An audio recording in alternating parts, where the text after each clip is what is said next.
Oh, Hal. Are you going to the meeting with Margrave Jobst as well? I am. What about Istvan? I assume... That we didn't catch him? No. Because if we had, you'd be the first one to know. Have no fear. We'll get him eventually. I hope you're right. Anyway, let's go and see what Jobst wants from us.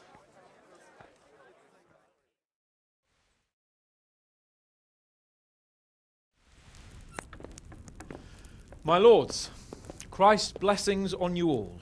And on you, Lord Capon. And this is my son, Henry. I didn't know you had a son, Sir Redzig. It came as a bit of a surprise to young Henry, too. This gentleman here is John II of Liechtenstein, a member of my council. I'm honored, gentlemen. Come join us. Margrave Jobst was just about to tell us the reason for his visit. Your Grace?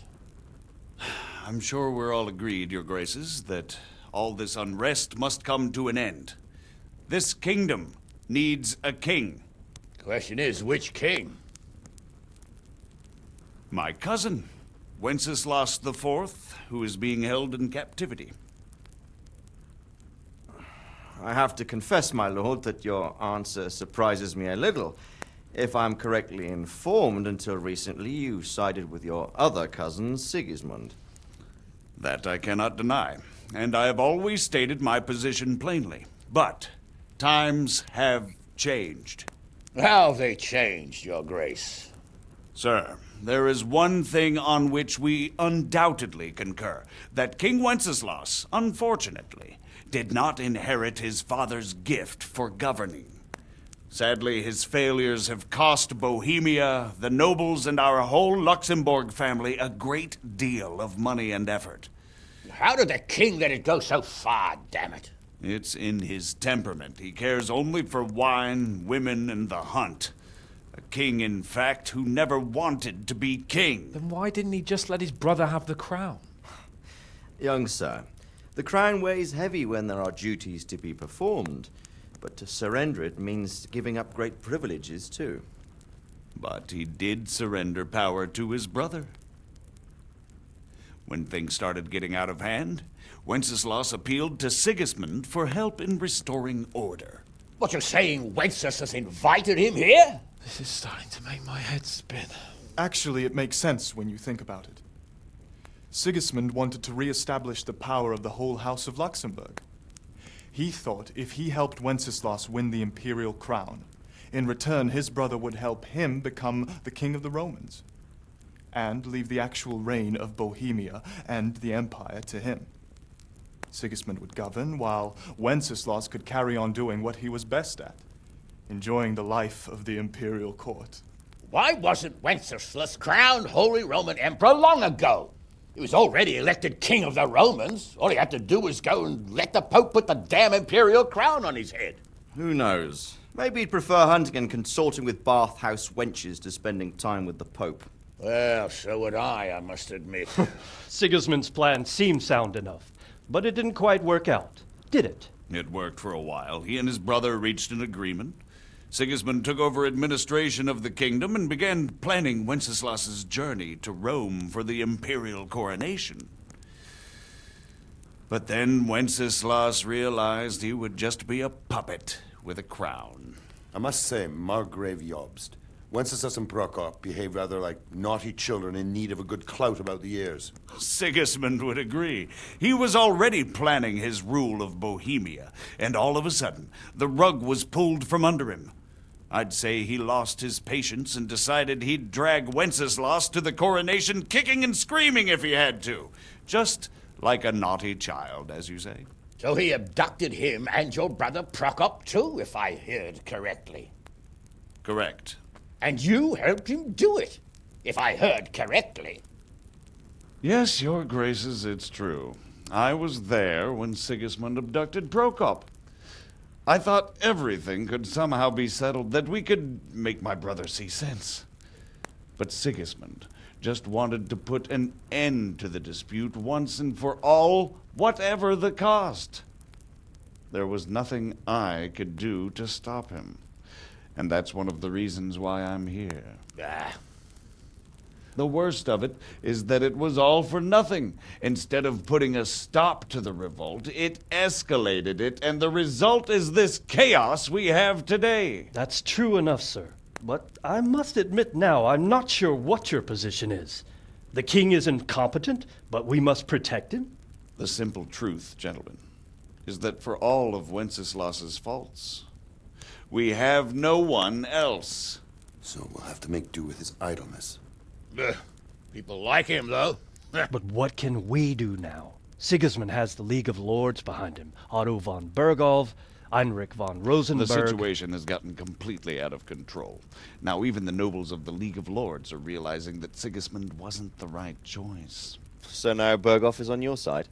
Are we to assemble an army together with him and face Sigismund on the field of battle? We're not in Hungary now. Such affairs may be settled elegantly, without unnecessary hostilities or expenses. I have negotiated an alliance with the Hungarian bishops, the Polish, and of course the Czech nobility, against Sigismund. Every day he is losing the ground under his feet, and that's why I need your help too. What kind of help, though? Sigismund has a massive army, and Rosenberg, Berghoff, and Prague are behind him. Do you have an army you could face him with? But that's not what I mean at all. There's been a revolt against Sigismund in Hungary, partly due to my efforts, and now he'll have to choose whether he wants to gain the Bohemian crown, which is a very risky enterprise, or hold on to the Hungarian one. He can't have both. And there's a tough struggle awaiting him in Hungary. I'm not sure he'll win, and Rosenberg and Berghoff know it too. They're not stupid. If the Bohemian nobility stands together, they will turn. We are men of little consequence, Margrave. Radzig here lost everything because of his alliance with Wenceslas. Sir Divish came within a hair of the same fate. Even Rattay is defenseless against Sigismund and the League of Lords. What's more, your grace, King Wenceslas languishes in captivity in Vienna. He can't rule too well from there. And what do you propose? To sit with your arms folded till the Bohemian lands are turned to ashes like Skalitz? We have to put a stop to this senseless war! And do you know, sir, what the true position of the League of Lords is? I'm not on the best of terms with them at this moment, so you'll have to ask them yourselves. Yes. Why not? I'll go and visit Berghoff at his castle and we'll see what he tells me. You know, that's not such a bad idea, young sir. True. Though a little risky. I doubt Berghoff would harm a blue-blooded envoy. And you can find out what he has to say about developments and what the League of Lords is planning. Then we'll decide what to do next. I'll help you compose a letter to him. I'd like Henry to come with me. Why not? He's proven himself an able investigator, and he'll also be a good bodyguard if anything should happen. And I'll send Sir John here to Kuttenberg to be my eyes and ears there. I believe both your reports will help us get a better grip on the situation. When can you set out? Just as soon as I've packed my things. Excellent. Margrave Jobst and I will draft a letter. Get ready, and we'll meet back here.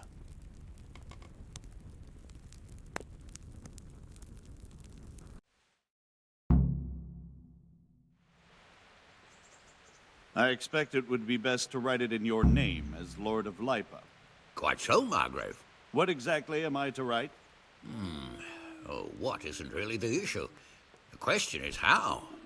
I'll have to We get something need to to learn eat. where they Starting to stand get on hungry. liberating the king and ousting Sigismund. If they'll make trouble or join our side, but... But we have to ask in a way that won't leave Sir Capon being run out of the castle with a whip. Exactly.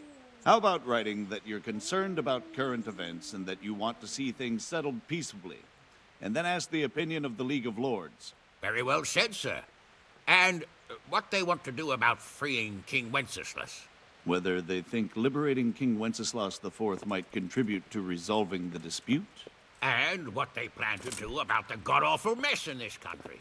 what steps they envisage taking to end the pillaging of Bohemia by foreign armies? I couldn't have put it better myself. Well, I'd also venture to suggest one more. What is their So stance what on do you my, think of it all, Sir Divish? that is, I the think I don't know initiatives what of to think. Margrave Jobst? That makes two of us. If I didn't know anything about Jobst, I'd say he's right and absolutely truthful. But or support their efforts. I've heard too much Read about my him already. thoughts, sir. Likewise. But I do feel he's the one with the best chance to put things right. well, we'll see what we learn from Bergov. If the League of Lords stands with Sigismund, then our chances pale, in spite of everything Jobst said. We shall see. We shall see.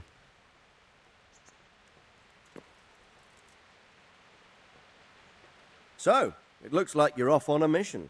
Yes, I can't wait. I don't want to dampen your spirits, my boy, but watch out. These are evil times, and who knows what can happen along the way. Not to mention that Bergov is no saint. Don't worry. I know. You've shown you can fend for yourself, but do take care. You'll be traveling as Lord Capon's bodyguard. You'll be there to make sure nothing untoward happens to him. Keep your eyes peeled and your ears wide open. What Bergov tells you is one thing, but what you see may be quite another. Rest assured, Father. And don't get embroiled in anything else. Just hand over the letter, hear out his reply, and return. Yes. Very well.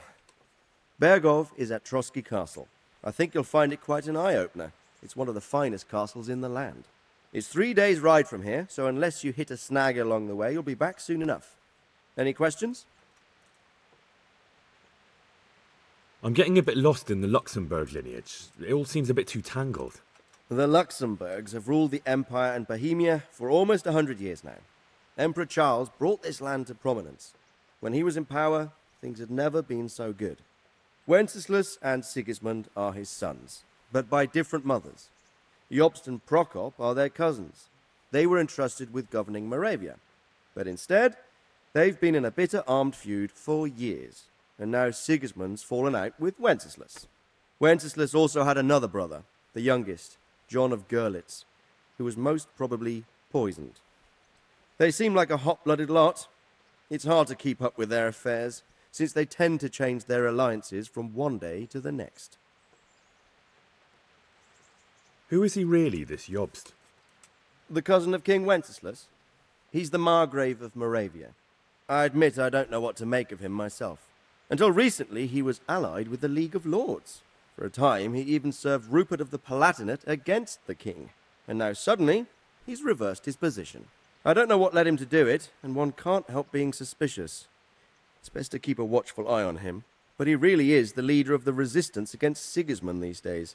We'll just have to see how it all turns out. I'm a bit concerned so many people seem to think so little of King Wenceslas. You knew him, didn't you? What's he really like? Well, there's no straightforward answer to that question.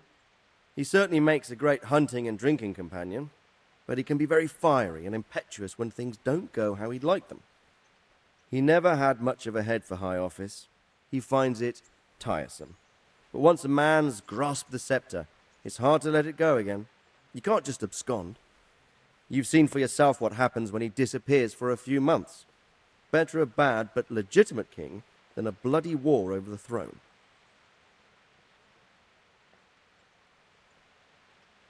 Who is this Prokop that Jobst spoke of? Jobst's brother, the king's cousin. He and Jobst warred over Moravian supremacy for years. Then they were allies for a while, betrayed Wenceslas and sided with Rupert of the Palatinate. But after Sigismund abducted Wenceslas, Prokop fomented a revolt against him, and Sigismund had him captured. Politics. Make of it what you will. I, for one, can't make head or tail of it most of the time.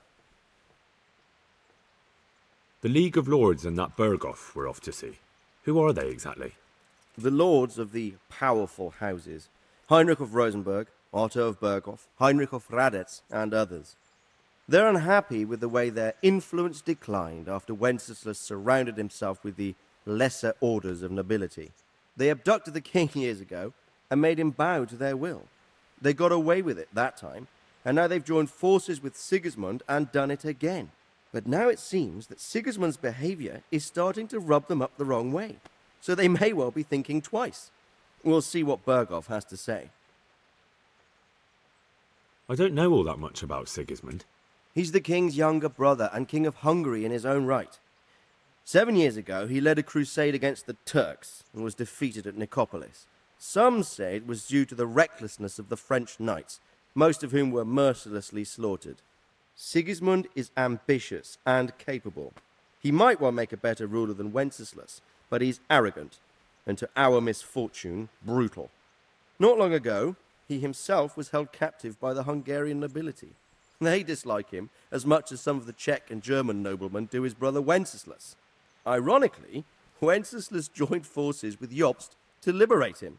And now this is how Sigismund repays his brother. There's no doubt about it, God does move in mysterious ways. Rupert of the Palatinate. That's a name I hadn't heard before today. Rupert is the Prince-Elector of the Palatinate. What's a Prince-Elector?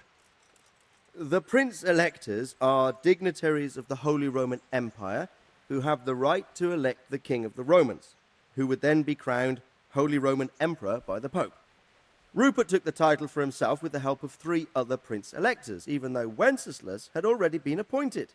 Some of the nobility in the empire recognized Rupert's claim, but when he went to Rome to be crowned emperor, it turned into a fiasco. Now he's doing his utmost to get Wenceslas to acknowledge him, but so far without success. So, now we have 2 kings of the Romans. Jobst sided with Sigismund for a while, but now he's switched allegiance. He seems to do that quite a lot. That young man, Sir John of Liechtenstein. Why is he here? The Liechtensteins are a powerful Austrian family with estates in Austria and Moravia. Sir John sits on Jobst's council. Since the king's being held captive in Vienna, I suppose it makes sense to have a powerful Austrian house as allies. It could be very useful. That's about all. Very well. Take the letter from Sir Hanush. And good luck, son. Damn it, I'm hungry.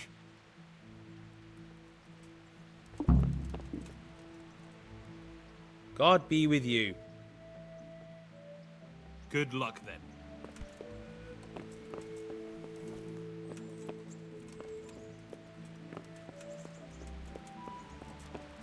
So, what do you think of Margrave Jobst, Bernard? From what I've heard about him, I wouldn't trust him if he told me rain was wet. I feel the same. It's never wise to trust a man who's turned his coat more than once. Exactly. And I don't buy that business with Prokop. He double-crossed his own brother, and the rest is just his cover-up. On the other hand, if anyone has a chance to oust Sigismund and keep the nobility on his side, it has to be Jobst.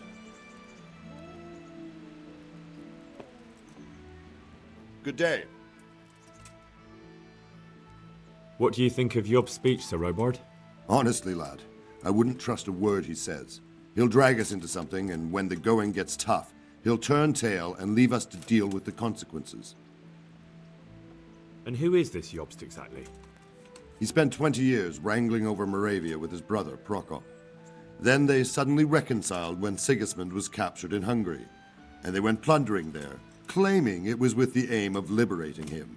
When Wenceslas sent them to parley with his enemy, Rupert of the Palatinate, the pair of them turned coats on the spot, took sides with Rupert, and together with the League of Lords and the Meissen nobles laid siege to Prague.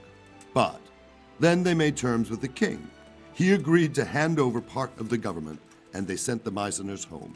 This is no ancient history I'm talking about. It was only 2 years ago, and now, suddenly, he's Wenceslas's greatest ally. Can you trust someone like that? Do you think that rescuing Wenceslas will help the country, sir? God knows. The king is a drunkard. If he governed instead of boozing, wenching at the baths and hunting, there'd be peace and order. Quite honestly, I'm not surprised the Germans deposed him, or that Sigismund's patience ran out. Why? Wenceslas himself sent for Sigismund to help him, and made an agreement with him. And when Sigismund started acting as agreed, Wenceslas double-crossed him and claimed the agreement was invalid, just because he no longer liked it. What would you have done in Sigismund's place? On the other hand, now we've seen what Sigismund has been getting up to here, it's clear he's no better a sovereign than his brother. And that goes double for Rupert, not to mention Jobst. who might well have his eye on the Bohemian throne too. So, all in all, we're probably best off with the drunkard. Better the devil you know. And what about Prokop? Well, he stayed on the king's side, for most of the time at least, largely because they're birds of a feather. He's not keen on governing either. But woe betide anyone who tries to take control away from him. Then he would turn on his own brother, literally. He often behaves like a rebel, just in grander style. What do you think Sigismund's after? I'd say he wants to restore the Empire to its glory days under his father, Emperor Charles, which his brother seems incapable of doing. But he's also defending the East against the Turks, and fighting with his own noblemen at home, battling his brother and cousins here, and Rupert and the Meissen nobles in Germany. He has a lot to deal with, and riding roughshod over everyone certainly isn't helping. Mind you, what else is he to do? I think in more settled times he might make quite a good king, but now he's missed his chance. What about the League of Lords and Bergo? What are their objectives? Whenever the king is weak, the nobility tries to grab as much as it can. Not for the good of the country, of course, only for themselves. The League of Lords is full of men like that. When the king was captured the first time, they released him only after he nominated them to high office and ceded some of his power to them. Now that he's held captive a second time, they run the country at Sigismund's behest. Bergov is the highest vice-chamberlain in the land.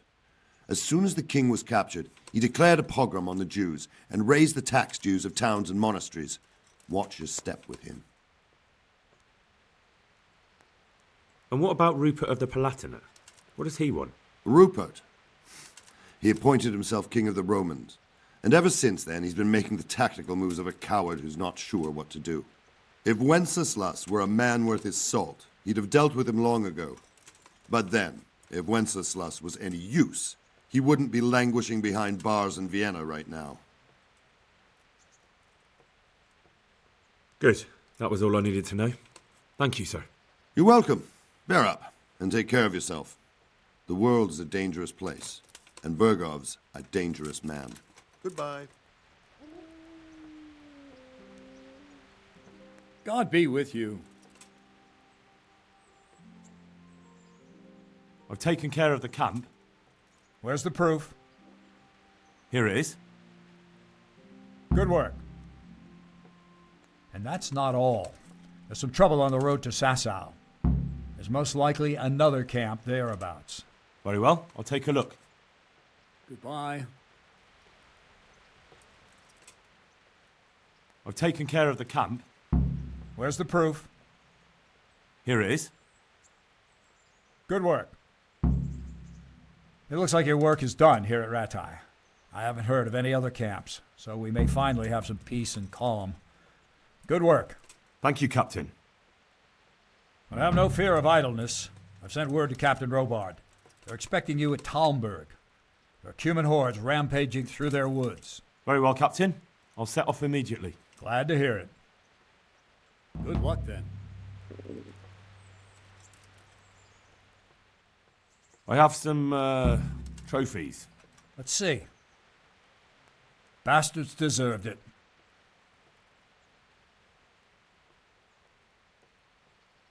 See you later.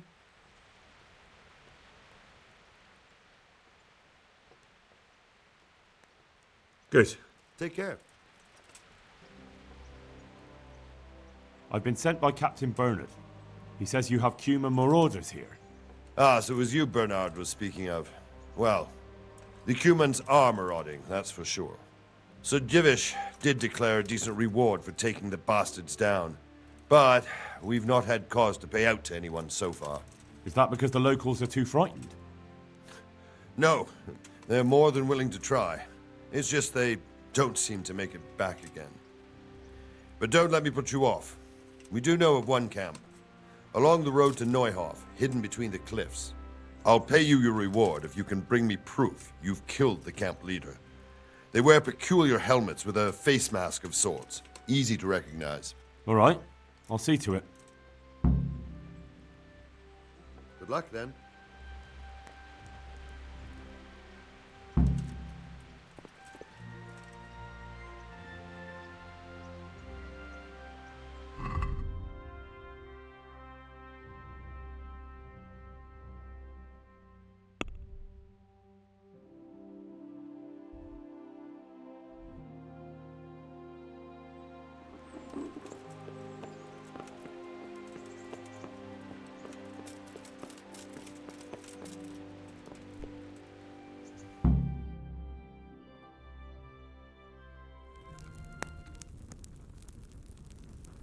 I believe we have written it well, gentlemen. Without a doubt. No one could deduce from this whether we are Sigismund's allies or foes. I must travel back to Brno now, but soon I will go to Brandenburg and I will stop here on the way back. By then, Sir Capon should be back and we can discuss how to proceed. Right. Before you leave, my lord, there is one thing that gives me no rest. Why did Sigismund come as a foe? It makes no sense. If I may, sir, I think I can explain. Oh, please enlighten us, young sir. I live not far from Hungary, where Sigismund reigns. It is a savage country, and the constant war with the Turks has hardened the people. They need a monarch with an iron hand. So when Sigismund felt the wind of revolt, he reacted as he would at home. Only what works on the Hungarian nobles does not work here in Bohemia. Bringing order is one thing, but slaughtering and pillaging with a horde of barbarians quite another. What purpose does that serve? But Sigismund did give the Bohemian nobles a chance to take his side. It was only when they refused his ultimatum that he lost patience and took to the sword. As for the barbarians, he could afford nothing better. The Hungarian nobility would gain nothing from joining his campaign in Bohemia. He didn't have enough coin for a regular army, and so he recruited the Cumans. What he does not pay them, they make up for in plunder. But in the end, he didn't have enough to even satisfy the Cumans. That's why he raided Kuttenberg and Skalitz. He wanted the silver. That makes sense. My lords, how's the letter coming along? It's done. Then we can be on our way. Now remember what we said, boy. All you have to do is deliver the letter, listen to the answer, and come back here. Don't provoke Berghoff in any way. Provoke? Me? Never, Uncle. We'll be back in a few days. Farewell, your graces. Come, Henry, my men are waiting. I wish you Godspeed.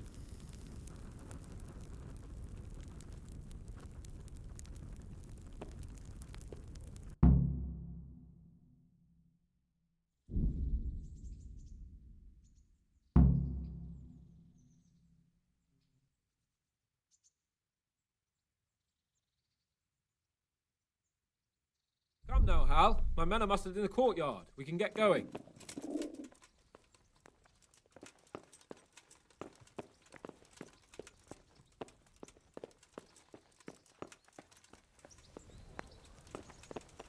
What the?